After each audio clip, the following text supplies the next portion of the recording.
St. Pedro Calungsod, ang ikalawang itinanghal na santos dito sa Pilipinas. Siya ay pinanganak noong July 21, 1654. Siya ay isang karpintero na tinuturuan upang maging katekista ng mga Heswita sa Bohol. Natuto siyang magsalita ng wikang Kastila at Latin. Si Pedro ay simpleng binata lamang na maagang napukaw ang loob sa Panginoon. Sumasama sa mga pare araw-araw upang ikalat ang salita ng Diyos at palaganapin ang Kristyanismo. Maaga rin niyang iniwan ang kanyang mga kaibigan at pamilya upang maglingkod ng tapat sa Panginoon.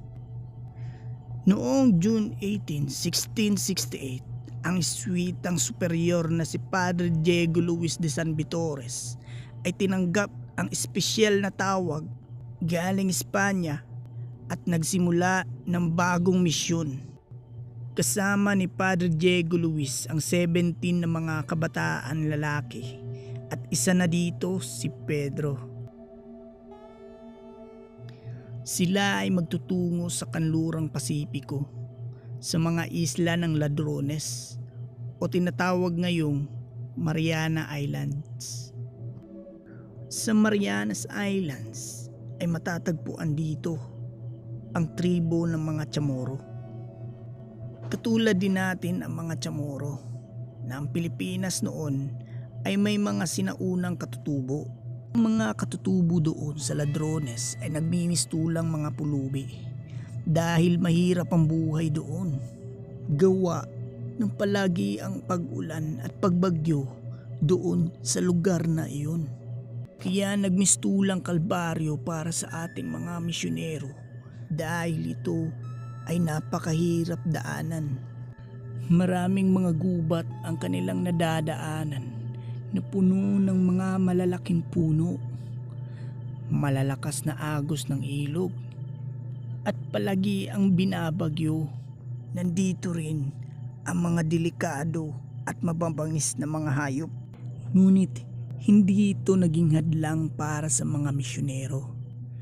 Patuloy pa rin sila sa pagpapakilala sa ating mahal na Panginoon at pagbibinyag sa mga Chamorro.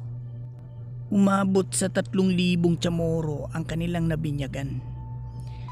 Napamahal na sila sa mga Chamorro dahil araw-araw nila itong binibigyan ng pagkain, mga tulong at iba pa.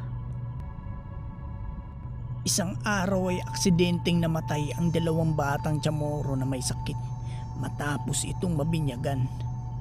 Nagkagulo sa kanilang lugar at ang nagngangalang Choco na naunang nakarating sa lugar kaysa sa mga pare na isang negosyanteng Chinese ay nagkalat ng fake news. Ang tubig daw na ginamit sa pagbibinyag ay may halong lason. Labis-labis ang pagkagulat ng mga tao at pagkatakot sa kanilang narinig. Kaya nagpasya ang karamihan sa mga Chamorro na tumiwalag na lang sa pagiging Kristiyano. Laking pasalamat ni Choco dahil wala nang kakampi ang mga misyonero at babalik na sa kanya ang simpatya ng mga Chamorro. Pinaka hindi malilimutan ng mga pangyayari. April 2, 1672, Sabado, 7 a.m. ng umaga ay naglakbay sila Padre Diego at Pedro Calungsod sa nayo ng Tumhong sa isla ng Guam. May nakalap kaagad silang balita na may kapapanganak pa lang, kaya mabilis silang nagtungo sa ama ng sanggol upang hingin ang pahintulot na bibinyagan nila ang kanyang anak. Ngunit ang nagngangalang Matapang na ama ng sanggol ay hindi pumayag. Si Matapang ay isa sa mga tumiwalag na Kristiyanong Chamorro at ngayon ay galit na galit sa mga misyonero. Nag-isip si Matapang na patayin ang mga misyonero, kaya nagtungo siya sa kanyang kaibigan na si Hiraw upang samahan siya sa kanyang plano. Si Raw ay hindi Kristiyano, ngunit sinabi niya na ang mga misyonero ay mababait. Tumutulong sila sa mga gutom nating mga kapatid. Sinabihan ni Matapang si Hiraw na duwag ka pala. Sagot naman ni Hiraw, "Naku, hindi ah. Bakit naman ako duwag?" Matapang, "Sige nga, kung hindi ka duwag, kunin mo ang ulo ng mga misyonero at dalhin mo dito sa aking harapan." Kaya napilitang sumang-ayon si Hiraw dahil natatakot itong tawaging isang duwag. Sa kabilang dako naman ay habang wala pa sa kanilang kubo si Matapang, ay sinamantala nila Padre Diego at Pedro na binyagan ang kanyang anak na may pahintulot naman ng Kristiyano niyang asawa. Dahil ang asawa ni Matapang ay hindi tumiwalag at gustong-gusto nito na mabinyagan ang kanyang anak. Nang nalaman ito ni Matapang ay lalo siyang nagalit. Siya ay nagsisigaw at nagwawala. Hinagis ang sibat kay Pedro at mabilis naman itong nakailag dahil batang-bata pa at maliksi pa ito. Ayon naman sa mga tiyamorong nandoon ay kung tutuusin lamang ay kayang-kaya ni Pedro na makatakas sa sitwasyon na iyon. Ngunit hindi niya iniwang mag-isa si Padre Diego na mahina at uugod-ugod. Kaya sa huli ay tinamaan si Pedro sa dibdib. Sumunod na lumusob si Hiraw at pinugutan si Pedro ng ulo.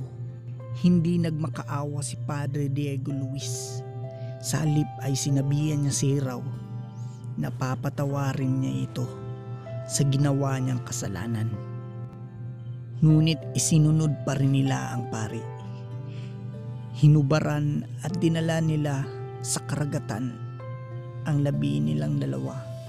Tinalian ito ng lubid na may malaking bato sa paa at hinulog sa dagat. Hindi na muling nakita ang mga labi ng mga martir.